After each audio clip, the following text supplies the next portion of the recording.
L'humeur de Karine Dubernet, c'est à vous. Bonsoir Nicolas. Bon, Bonsoir. j'espère que ma vanne va être aussi bonne que celle de David. Je vais essayer. Non. Je vais essayer. Voilà. Alors, question Nicolas, question. Connaissez-vous le comble pour un écolo ? Non. C'est d'être vert, Nicolas.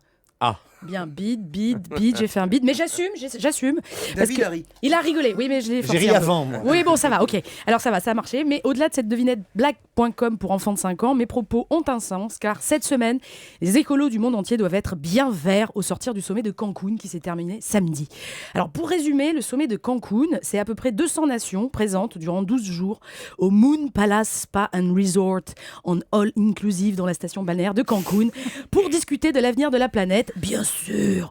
Voilà, en dehors d'une gigantesque gueule de bois et de quelques coups de soleil, il fallait pas attendre grand-chose de ce sommet. Si, pardon, excusez-moi, non, je suis mauvaise langue. Il y avait quand même un mot d'ordre durant ces 12 jours. Pour la pina colada, des gobelets, ok, mais des gobelets recyclés, attention. Voilà, résultat officiel, mais le bilan est bien meilleur qu'au sommet de Copenhague. Oh oui, bien meilleur. C'était une vraie réussite, Nicolas, un succès. J'en fais trop ? Oui, j'en fais trop. Bon, alors c'est quoi ces grandes décisions écolo-révolutionnaires ? Alors, pas plus de 2 degrés de hausse de température planétaire. Pour ce faire, tous les chefs d'État ont ouvert en même temps leur mini-bar et monté la clim. Beau geste. Ensuite, un fonds vert pour aider les plus démunis victimes du réchauffement.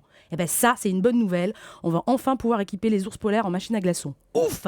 Et enfin, tout le monde il est tombé d'accord pour dire que la lutte contre la déforestation, c'est super important. Alors tenez bon les oiseaux, continuez à tourner. Peut-être que dans 200 ans, vous pourrez atterrir sur autre chose que des fils électriques. Voilà. Cela dit, je serai vous les oiseaux, j'apprendrai à flotter très vite parce que tout le monde il est tombé d'accord. Mais par contre, personne il est obligé de rien. Voilà. Du coup, la Chine, elle en a profité pour tout accepter. Bon, du moment que ça l'engage à rien, la Chine, elle est d'accord. Voilà. C'est un peu comme ça avec l'écologie. Le concept est beau, mais ça emmerde tout le monde. Heureusement, en France, un nouveau héros écolo est arrivé. Notre géant vert à nous, j'ai nommé François Baroin, notre ministre du budget qui a décidé de réduire le train de vie de l'État, absolument. Alors le rapport, me direz-vous ? Eh bien, un départ à la retraite sur 2 ne sera pas remplacé. Mais Nicolas, c'est un fonctionnaire qui s'éteint égale une forêt qui renaît. Mais oui, pensez à ces kilos de sudoku et de mots croisés en moins.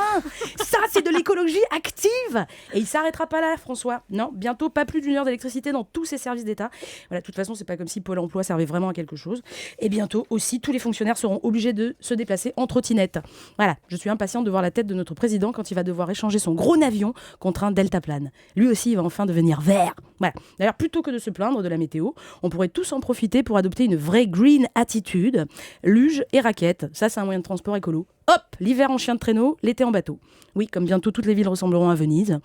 Et pour les riches, plus besoin d'aller à Chatte ou à Saint-Trope. Et ben voilà, le réchauffement climatique, ça met tout le monde à niveau. Merci Karine Dubernet. Merci. 18h28 dans 2 minutes maximum.